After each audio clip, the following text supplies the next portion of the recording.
Soyez les bienvenus dans Rue de la République pour ce nouveau numéro consacré à Romain Cimarano. Bonjour Romain Cimarano. Bonjour et merci pour votre invitation. Je suis aux côtés de Léo Purguette. Bonjour Léo Purguette. Bonjour. Président de la Marseillaise, directeur éditorial pour recevoir donc Romain Cimarano qui est le président de Génération Marseille, directeur de cabinet de Renaud Muselier, entre autres sur son CV. Ça veut dire que vous êtes... Génération Marseille, vous êtes plutôt jeune, on ne le voit pas forcément à la radio. Vous préparez une alternance, vous en cachez pas, une alternance à droite par rapport à la municipalité marseillaise. À droite, je ne sais pas, je pense que ça se discute, mais une alternance, ça c'est certain. C'est un joli mot de la vie politique, alternance. C'est lorsqu'on n'est pas satisfait d'une situation, lorsqu'on considère que ça ne marche pas, lorsqu'au fond de soi, qu'on s'intéresse à la politique ou pas, on se dit qu'il y a quelque chose qui cloche, qui ne fonctionne pas mécaniquement, on veut en changer. Et c'est ça une alternance, c'est comment on arrive à construire dans les années qui précèdent une élection une proposition, un projet qui permet non pas de faire rêver, parce que c'est pas le but du collectif Génération pour Marseille, mais de concrètement expliquer comment on entend changer les choses, comment on veut réellement soigner les causes du mal qui ronge Marseille aujourd'hui. Et lorsqu'on a créé ce collectif avec Sandra Blanchard, qui est une avocate marseillaise, c'est exactement comme ça qu'on a réfléchi. C'est-à-dire comment on est capable, dans les premiers mois d'existence de ce collectif, de dresser un diagnostic un peu fidèle, aussi objectif que possible, parce qu'on n'est pas des enfants de cœur, on fait de la politique, mais d'arriver à décrire ce qui ne marchait pas. Et je suis très heureux d'être invité aujourd'hui dans votre émission et de pouvoir m'exprimer, parce que on rentre maintenant dans une phase un peu nouvelle pour ce collectif qui a passé un certain nombre de mois à dresser ce diagnostic-là. Ah oui, un coup de communiqué assez incendiaire envers le printemps marseillais. Et on passe à une phase de construction et de proposition. À droite, ça se discute, vous nous dites à l'instant, mais Madame Blanchard est Renaissance. Vous-même, on vous a connu UMP. Vous êtes quoi aujourd'hui ? Aujourd'hui, on est une fédération. Une coalition, vous l'appelez comme vous voulez, et nous-mêmes d'ailleurs, on va discuter aussi de la façon de le dire.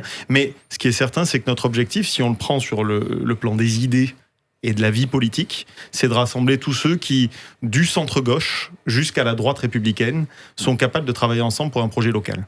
En fait, tous ceux qui sont capables d'écouter les Marseillais et qui refusent d'un côté les amateurs, qui refusent de perpétuer le cycle de l'incompétence qui fait du mal à Marseille, et je pense qu'on aura l'occasion d'en discuter aujourd'hui, et ceux qui refusent les agitateurs, c'est-à-dire tous ceux qui sont là pour faire en sorte de conflictualiser, de créer de la tension et d'importer à Marseille, parmi les Marseillais, chez nous, des conflits qui ne sont pas les nôtres.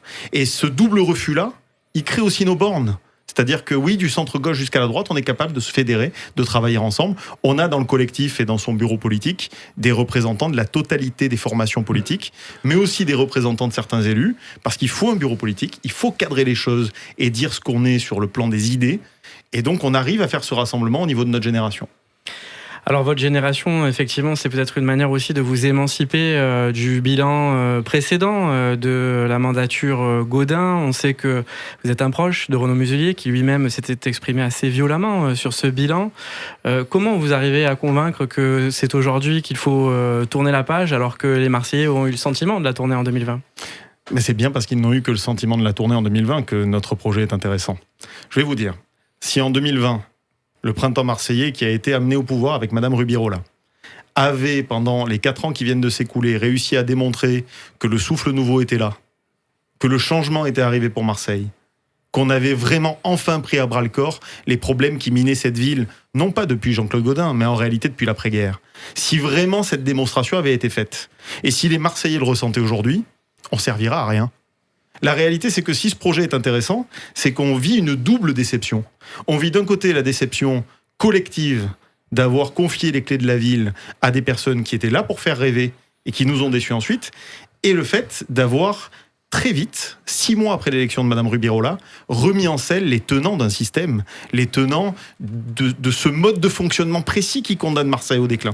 Et donc c'est pour ça que notre collectif a du sens. Alors on va venir sur les critiques que vous portez à l'équipe du Printemps marseillais de Benoît Payan, mais vous n'avez pas, Romain Cimarano, sur votre épaule Renaud Muselier d'un côté, Martine Vassal de l'autre, Bruno Gilles qui doit se cacher quelque part non plus.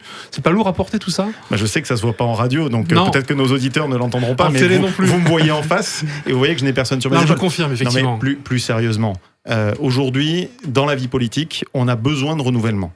On a besoin de rafraîchissement des idées, mais tout ça, ce sont des mots totalement creux Et je pense que ceux qui Quand va venir le moment de désigner un nom, quand même. Mais ceux qui nous écoutent se fichent pas mal de savoir si j'ai 35 ans ou 70. Ce qu'ils essaient, à mon avis, s'ils nous écoutent aujourd'hui, c'est de savoir si on propose quelque chose de véritablement, authentiquement rafraîchissant, qui renouvelle.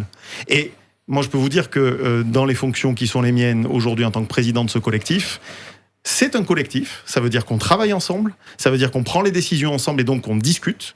C'est ça la vie politique. C'est d'arriver à confronter des idées. Celui qui est chez Renaissance n'a pas forcément la même idée que celui qui est chez LR depuis 20 ans. Celui qui est chez Horizon n'a pas forcément la même idée que celui qui est au Modem. Celui qui vient de la société civile, qui est un commerçant, un vrai Marseillais, qui tous les jours subit des situations difficiles, n'a pas forcément la même idée que celui qui est dans sa tour d'ivoire à distribuer les leçons de morale ou les leçons de bonne conduite. Tout ça, ça se croise. Tout ça, c'est la vie politique et c'est la façon qu'on a d'avancer. Mais personne... On n'a pas entendu celui de gauche, dans ce que vous nous avez décrit. C'était plutôt quand même encore à droite, quoi. Oui, mais par exemple, vous avez Raphaël Rubio, qui fait partie de notre collectif et du bureau politique, qui lui est un membre de l'Union des centristes et écologistes. Raphaël Rubio, moi je le connais depuis longtemps. C'est pas quelqu'un avec qui j'aurais probablement travaillé à l'UMP lorsque j'étais jeune militant auprès de Nicolas Sarkozy et d'un certain nombre d'élus. Est-ce que c'est le Didier Migaud de votre collectif ? Alors, c'est certainement pas le Didier Migaud de notre collectif parce qu'il n'a pas du tout le même parcours. C'est le ministre de gauche et de la justice ensemble. C'est quelqu'un qui a un engagement associatif de longue date, qui travaille à la fois sur les sujets environnementaux, qui va dans les lycées, dans les collèges, dans les écoles depuis des décennies pour porter la bonne parole sur ces sujets-là, et qui à côté de ça pilote un certain nombre d'initiatives sur les femmes en situation de détresse. Et c'est un garçon qui, parmi d'autres, porte une voix particulière et singulière dans le collectif. La gauche, si vous voulez, le centre-gauche marseillais, déçu par Benoît Payan, déçu par ses promesses de renouvellement, de changement, et qui constate au quotidien ce qui se passe dans notre ville, ce centre-gauche-là, il a toute sa place chez nous. Alors, vous avez parlé de prête-nom pour définir Madame Rubirola. On vous accuse aussi parfois d'être un peu quelqu'un qui garde la place au chaud pour peut-être Renaud Muselier, peut-être pour une autre candidature. Est-ce que vous êtes officiellement candidat pour la mairie de Marseille, pour devenir maire ? Alors je précise d'abord, parce que c'est important, et j'ai de l'estime pour Madame Rubirola, j'ai jamais utilisé le terme de prête-nom pour elle. Je considère que Madame Rubirola, c'est la maire légitime dont le visage et le nom étaient sur les affiches pendant la campagne de 2020, et que c'est ça la vie politique. C'est quand on se confronte à une élection avec sa tronche et son nom sur une affiche, sur des visuels, et c'est ça que les gens élisent. C'est Madame Rubirola qui a été élue en 2020. Donc c'est pas un prête-nom du tout. Je considère qu'au contraire, ce qui lui est arrivé et ce qui lui a été infligé pour qu'elle en vienne à démissionner est quelque chose de parfaitement indigne. Mais ça, c'est encore une autre histoire. Vous me posez une question précise. C'est est-ce que je suis candidat à titre personnel aux élections municipales ? Oui. La réponse, c'est que le temps de l'incarnation n'est pas du tout venu. Aujourd'hui, on est dans un moment très particulier où il faut parler des Marseillais avant tout. Je sais que ça va avoir l'air d'être une espèce de lieu commun, de truc que tout le monde dit. Il faut parler des Marseillais, on parlera de l'incarnation après. Mais en fait, moi, c'est pas mon but dans la vie, à un moment, d'exercer le pouvoir. Ce que je constate simplement, c'est que les Marseillais ont un besoin criant d'être un tout petit peu écoutés sur ce qu'ils vivent au quotidien. Et partout où je me balade, partout où j'écoute, partout où je prends le temps de discuter en dehors de la vie politique, en dehors de la vie des institutions, je n'ai que des personnes qui, au fond, peu importe qu'elles se sentent de gauche ou de droite traditionnellement, se retrouvent surtout dans une configuration où elles se sentent pas représentées et pas écoutées. Quelque part, si on a un truc à faire en tant que collectif de jeunesse qui apporte une certaine fraîcheur, c'est de renouveler ce truc-là. Comment on écoute, comment on arrive à faire remonter et comment on construit un projet à partir de ce qui est ressenti par les Marseillais. Alors là, vous êtes quand même dans une séquence un peu compliquée pour la droite, et notamment pour vos amis des 11-12 qui sont confrontés à un procès sur les procurations présumées fausses. Est-ce que les Marseillais que vous rencontrez justement vous en parlent ? On sait que Sylvain Souvestre fait partie de votre collectif, par exemple. Le maire du 11-12. Voilà. Écoutez, oui, les Marseillais parlent de ces affaires-là. Ils parlent en réalité d'un cycle judiciaire qu'on est en train de vivre. Il a commencé, si vous vous en souvenez, il y a 6 mois. 6 mois, il s'est passé quelque chose d'assez colossal dans la vie politique et judiciaire marseillaise. C'est la condamnation définitive du sénateur Jean-Noël Guérini. Une nouvelle qui était attendue depuis plus de 15 ans par ceux qui ont vécu, et déjà il faut être un petit peu ancien pour l'avoir vécu, la vie politique des années 2000 dans les Bouches-du-Rhône à Marseille. On tire à balles réelles à l'époque, effectivement, en termes de déclaration notamment. On se souvient des joutes entre Renaud Muselier et M. Guérini, effectivement. Oui, et puis surtout, ce qui en a résulté, c'est ce qu'on vit aujourd'hui. C'est-à-dire une dévastation de la vie publique, une incapacité chronique à agir parce que tout était tenu par des réseaux d'influence qui se soutenaient les uns des autres pour empêcher d'aller régler les problèmes de Marseille. Et ce cycle judiciaire, effectivement, il s'est ouvert avec cette condamnation définitive qui est arrivée comme un grand moment de la vie politique marseillaise. Et vous l'avez dit vous-même, monsieur Gesualdi, le fruit d'un combat qui avait été mené à l'époque par Renaud Muselier. Je termine juste là-dessus parce que c'est important, ce cycle judiciaire, il continue. Vous avez cité ce mois-ci, en effet, le procès des procurations dans le 11e et 12e très arrondissement, habitat, il y a pas très longtemps les 6e aussi. et 8e arrondissements. Vous en aurez un le mois prochain, avec, pour les mêmes raisons, des fausses procurations, la même élection, Chez les Samia élections Ghali. municipales de 2020, dans les 15e et 16e, sur des membres de la majorité municipale de M. Payan. Et en réalité, on voit bien, et moi Mais je porte pas de... 100 personnes qui sont dépossédées de leurs moyens dans des EHPAD. Mais on voit bien, et vous avez raison de le souligner, et on voit bien qu'il y a tout un cycle judiciaire aujourd'hui qui touche la totalité de la classe politique marseillaise. Et ce cycle va se poursuivre le mois suivant avec le procès de la rue d'Aubagne. Est-ce que ça n'est pas quelque chose qui pèse de manière irrémédiable sur la droite marseillaise ? Mais je voudrais quand même, avant de répondre à cette question qui est encore plus importante On va peut-être, venir aussi sur les critiques qu'on peut mais je faire. voudrais quand même dire que ce cycle judiciaire-là, il montre qu'il y a un certain nombre de pratiques qui ont été installées au fil du temps. Et moi, vous savez, j'ai une règle d'or, c'est que tant qu'une procédure judiciaire n'est pas terminée, je ne parle pas des personnes, je ne parle pas des faits, c'est pas mon job, je suis ni procureur ni juge. Mais ce que montre ce cycle judiciaire-là... Vous avez été heurté, comme l'ensemble des Marseillais, par les paroles, les échanges de messages qui ont été révélés dans cette procédure. Et vous l'avez dit, comme l'ensemble des Marseillais. Mais ce qui compte dans cette affaire, c'est à la fin, on fait quoi ? Une fois qu'individuellement, par la justice de notre pays qui fait son travail et qui, pour le coup, l'a très courageusement fait. C'est une instruction extrêmement développée, poussée, qui est allée jusqu'au bout des choses. Une fois que ça sera fait, une fois que dans les 15e et 16e arrondissements, dans les 6e et 8e, dans les 11e et 12e, il y aura un certain nombre de condamnations qui seront tombées. Une fois qu'on aura la vérité judiciaire, en tout cas, sur la rue d'Aubagne, maintenant que le sénateur Jean-Noël Guérini est définitivement condamné, une fois qu'on aura tout ça, on fait quoi ? C'est ça la seule question qui compte. C'est-à-dire, est-ce qu'on considère que c'était... Est-ce que ça n'est pas un boulevard pour l'extrême droite ? Alors voilà, moi j'ai une question aussi sur votre positionnement politique, parce qu'on a bien vu les bornes que vous mettiez à gauche, pas de LFI évidemment. Quid du RN, où il y a une partie de votre famille politique, en tout cas les Républicains, qui vient de rejoindre, même s'il y a eu quelques défections depuis, avec Jean-Baptiste Rivoalan, le camp du Rassemblement National et de son représentant départemental, quoi. Qu'est-ce que ça peut pas faire effectivement un boulevard pour le RN ? Vous avez de l'expérience tous les deux. Et je pense que beaucoup de ceux qui nous écoutent ont de l'expérience politique, de la mémoire. En fait, ces défections de la droite vers l'extrême droite, ça existe depuis 40 ans. Depuis les élections régionales des années 80, avec un certain nombre de défections, un certain nombre de personnes qui individuellement se disent « Oh, je suis maltraité. Oh, peut-être que j'aurais mieux ailleurs. Oh, peut-être qu'après tout, je suis pas que de droite, je suis d'extrême droite, donc j'y vais. » Mais ça, c'est une forme de constante dans la vie politique. Et à chaque fois, les bornes ont été posées. On célèbre au moment de l'enregistrement, aujourd'hui vendredi, les 5 ans de la mort de Jacques Chirac. Jacques Chirac qui avait été extrêmement clair sur la question de l'extrême droite. La droite a tenu. Et elle a tenu au national. Parce que quand M. Ciotti est parti, quand M. Ciotti, avec armes et bagages, a dit « Je vends mon parti à Marine Le Pen et je me place sous sa protection ». C'est presque féodal ce qu'il a fait. Quand il a fait ça, Éric Ciotti, personne ne l'a suivi. À 2 ou 3 exceptions près, qui étaient dans son sérail. Lorsque, dans les 11-12, puisque vous me parlez de Sylvain Souvestre, qui est membre de notre collectif, et à qui je veux apporter aujourd'hui tout mon soutien, lorsque dans les 11-12, vous avez 11 pieds nickelés qui signent un communiqué disant « Bon, vous voyez, nous, on part au RN. » Même pas, on part au RN. Au Rassemblement Marseillais. On part au Rassemblement Marseillais.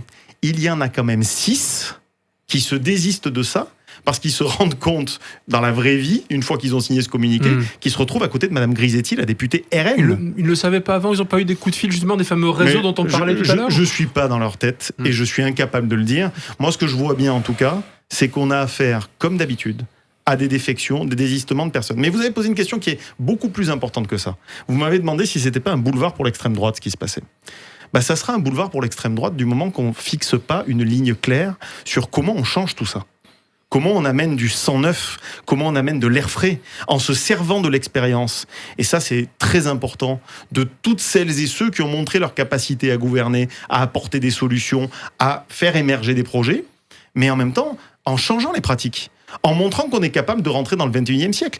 Et surtout, de faire en sorte qu'on traite les problèmes des Marseillais. Il n'y a que ça qui compte.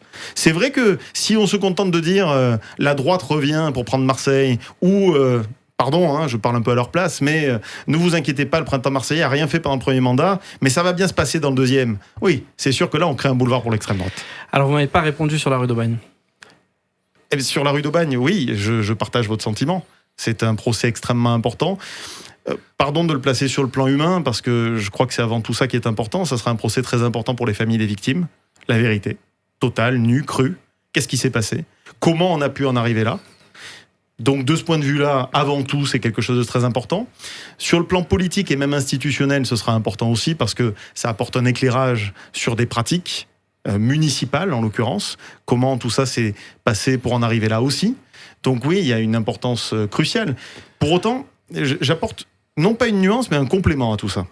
C'est qu'il n'y a pas que dans les tribunaux que se joue la vie politique marseillaise. Elle se joue aujourd'hui dans les tribunaux, dans le cadre de ce cycle judiciaire dont on parle, mais elle se joue aussi dans le quotidien des gens.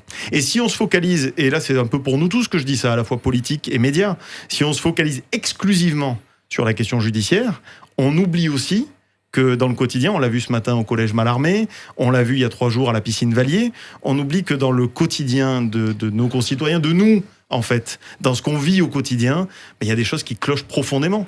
Et tout l'enjeu de ces élections municipales, c'est de savoir qui est capable d'arriver avec un diagnostic posé clairement sur la table et de dire voilà comment on va régler les choses, presque jusque dans le détail. Alors, on n'en est pas encore jusqu'à là. Hein. Romain Cimarano, président d'une génération pour Marseille, on a l'impression que au plus vous êtes virulent sur les attaques que vous menez envers Benoît Payan, rien ne va en termes de sécurité, rien ne va en termes de propreté, au plus il s'en délecte ce camp d'en face et il vous renvoie justement le bilan et l'héritage de l'équipe précédente. Oui, parce que c'est leur seule ligne de réponse. Je ne sais pas très honnêtement s'ils s'en délectent. Je remarque. Dernier conseil municipal, en tout cas, sur les écoles, ça a été renvoyé comme un joli ping-pong, quoi, si vous voulez. Ah non, mais Parce que les écoles, honte de la République, on rappelle la une de Libé, on ne va pas refaire cette émission ici. Mais le plan Marseille en grand, c'est pas rien quand même. Mais le plan Marseille en grand, c'est pas rien. Mais justement, sur le sujet des écoles, bien évidemment que le constat dressé de ces 40 dernières années en termes d'entretien des écoles est un constat juste. Tout n'a pas été fait, et loin de là, pour entretenir nos écoles à Marseille. Donc y compris par des gens qui sont pas derrière vous, j'en ai bien compris, mais qui ont été aux affaires. Mais quoi. Bien sûr, mais qui peut aujourd'hui arriver à un micro comme le vôtre et dire que tout a été bien fait? C'est de la folie, et vous n'aurez personne qui viendra à votre micro pour dire ça. Pour autant, ce qui s'est passé ces 4 dernières années, et si je suis précis auprès de vos auditeurs, les 3 dernières années, c'est tout aussi grave. C'est tout aussi grave parce qu'on avait, avec le plan Marseille en grand, une chance historique pour la ville, un rendez-vous avec l'histoire. Pour la première fois dans son histoire, on avait un président de la République qui posait sur la table 1 milliard d'euros pour rénover les écoles. Par mes fonctions professionnelles, j'ai un certain nombre de contacts avec des maires partout dans la région, Provence-Alpes-Côte d'Azur. Chaque maire de cette région rêverait qu'on vienne lui apporter dans un panier des financements pour ses écoles. Et qu'est-ce qui s'est passé en vrai? Et j'ai saisi le préfet avec mon collectif sur ce sujet. On a écrit une lettre au préfet pour lui demander la vérité sur les chiffres. Qu'est-ce qui se passe concrètement? Lorsque le plan Marseille en grand est créé, annoncé par le président de la République, immédiatement après, Benoît Payan annonce 80 écoles rénovées ou reconstruites d'ici la fin du mandat, c'est-à-dire mars 2026. Aujourd'hui, au moment où on se parle, le préfet de région nous annonce dans chacune de ses interventions, entre 15 et 17 écoles rénovées ou reconstruites. Et le maire de Marseille, pour une raison qui m'échappe encore, mais lui annonce toujours 50, parce qu'il y a déjà un aveu de moins 30 par rapport au postulat de départ. Ce qui veut dire quoi, tout ça? Ce qui veut dire qu'en fait, on avait une chance extraordinaire, que comme d'habitude, on a perdu du temps pour des raisons politiciennes, la désignation du directeur, qui a été un espèce d'embrouillamini pour savoir qui on nommait, l'utilisation des études, qui parce que c'était des études de l'ancienne mandature, n'ont pas été utilisées, et donc on a perdu 1 an de plus. Tout ça, ça se paye. Parce que qu'est-ce qui se passe aujourd'hui au national? Vous m'en avez parlé tout à l'heure, et les Français n'entendent que ça toute la journée. Aujourd'hui, c'est l'incertitude. Aujourd'hui, on a 6% de déficit. Aujourd'hui, on est dans une configuration, on va devoir trouver... Non mais, je veux terminer là-dessus, et je suis désolé d'être un peu long, mais... En réalité, on a raté ce rendez-vous avec l'histoire. Et ce que notre collectif explique aujourd'hui à corps et à cri, parce que je crois que c'est très important de le dire, c'est que ce rendez-vous, il ne reviendra pas. C'est fini. Quoi que vous dise le préfet, quoi que dise le maire de Marseille, c'est terminé. Surtout, et je me permets de conclure là-dessus, surtout quand le maire de Marseille, à la désignation du Premier ministre, avec qui il doit discuter de ce sujet-là, le compare à l'extrême droite et au régime de Vichy. Alors, il n'a pas exactement fait ça, mais je veux vous dire, je veux savoir ce que vous pensez de ce Premier ministre, justement. Il est issu de votre famille historique, mais il est minoritaire dans le gouvernement. Il est avec le président de la République. Et pourtant, il y a une incohérence très forte avec le message qui a été envoyé par les Français dans les urnes. Est-ce que vous le soutenez? Est-ce que vous le trouvez légitime? Ce que je constate, c'est que le pays est dans une situation politique inextricable, très complexe. Pourquoi? Parce qu'en fait, le résultat des urnes, comme vous dites, c'est en synthèse. Les chiffres ne sont pas exacts. 180 députés pour le bloc de gauche, Nouveau Front Populaire. 160 députés pour le bloc du centre, majorité présidentielle, comme on le disait quand c'était encore une majorité. Et 120 députés pour le bloc Rassemblement National, l'extrême droite, avec ses alliés et supplétifs ciotistes. Et au milieu de tout ça, une cinquantaine de députés des Républicains, la droite républicaine traditionnelle. Donc ça, c'est les résultats des élections. Et pour qu'on me comprenne bien, qu'est-ce qui se passe à l'Assemblée nationale? Comme dans n'importe quel pays d'Europe, il y a ce qu'on appelle une coalition. C'est-à-dire qu'il y a une force qui a réussi à s'agréger à une autre. C'est-à-dire que les 160 du bloc central macroniste se sont fédérés avec les 50 du bloc droite républicaine pour arriver à 210. Et ont élu la présidente de l'Assemblée nationale sur cette base, Yaël Braun-Pivet. Et aujourd'hui, on a un Premier ministre qui, tant bien que mal, dans la difficulté de la situation, pilote le gouvernement. Il ne m'appartient pas à moi de dire petit Marseillais, de savoir si M. Barnier il est légitime ou pas. La réalité, c'est qu'il a été le choix conforme au choix qui a été fait à l'Assemblée nationale. Maintenant, il y a une situation qui est quand même complexe. Comment est-ce qu'on vote un budget? Parce que c'est ce qui fait marcher le pays. Comment on est capable à la fois de faire des économies douloureuses peut-il tenir et d'avancer sans l'appui de l'extrême droite, la complicité, la bienveillance? En fait, il ne peut pas tenir si l'extrême droite et la gauche choisissent ensemble de le censurer. C'est ça l'équation. La gauche qui a été un petit peu oubliée quand même dans les différentes mesures que vous nous avez données. Mais bon, non, je l'ai dit, le bloc Nouveau Front Populaire. Non, vous l'avez dit effectivement, mais il n'est pas représenté du tout au gouvernement. Non, mais parce qu'il n'a pas voulu s'allier. Parce qu'il n'a pas voulu contribuer à cette coalition. On pourrait refaire une émission entière, Romain Cimarano, sur ça. J'ai quand même une question à vous poser, parce qu'on est au terme de cette émission. Qu'est-ce que la République pour un jeune homme comme vous? La République, c'est un cadre. C'est le cadre qui m'a permis, moi, venu d'une famille communiste et socialiste, d'un grand-père, d'un père et d'un grand-oncle travailleur portuaire, à un moment de faire des choix politiques un peu différents, et surtout d'avancer dans la vie par les sacrifices et la volonté de mes parents. Mais c'est aussi un cadre, si je le prends en collectif, parce que mon histoire, elle n'importe pas beaucoup, c'est un cadre qui permet de se tolérer, de s'apprécier, d'avancer ensemble. C'est un cadre précis, dont on oublie parfois qu'il est un peu contraignant, parce qu'on n'aime pas trop les contraintes à notre époque, mais qui nous permet de vivre ensemble. Et ça vaut pour la justice, ça vaut pour la représentation nationale, c'est-à-dire la démocratie, et ça vaut pour le pouvoir, qu'il soit local ou national.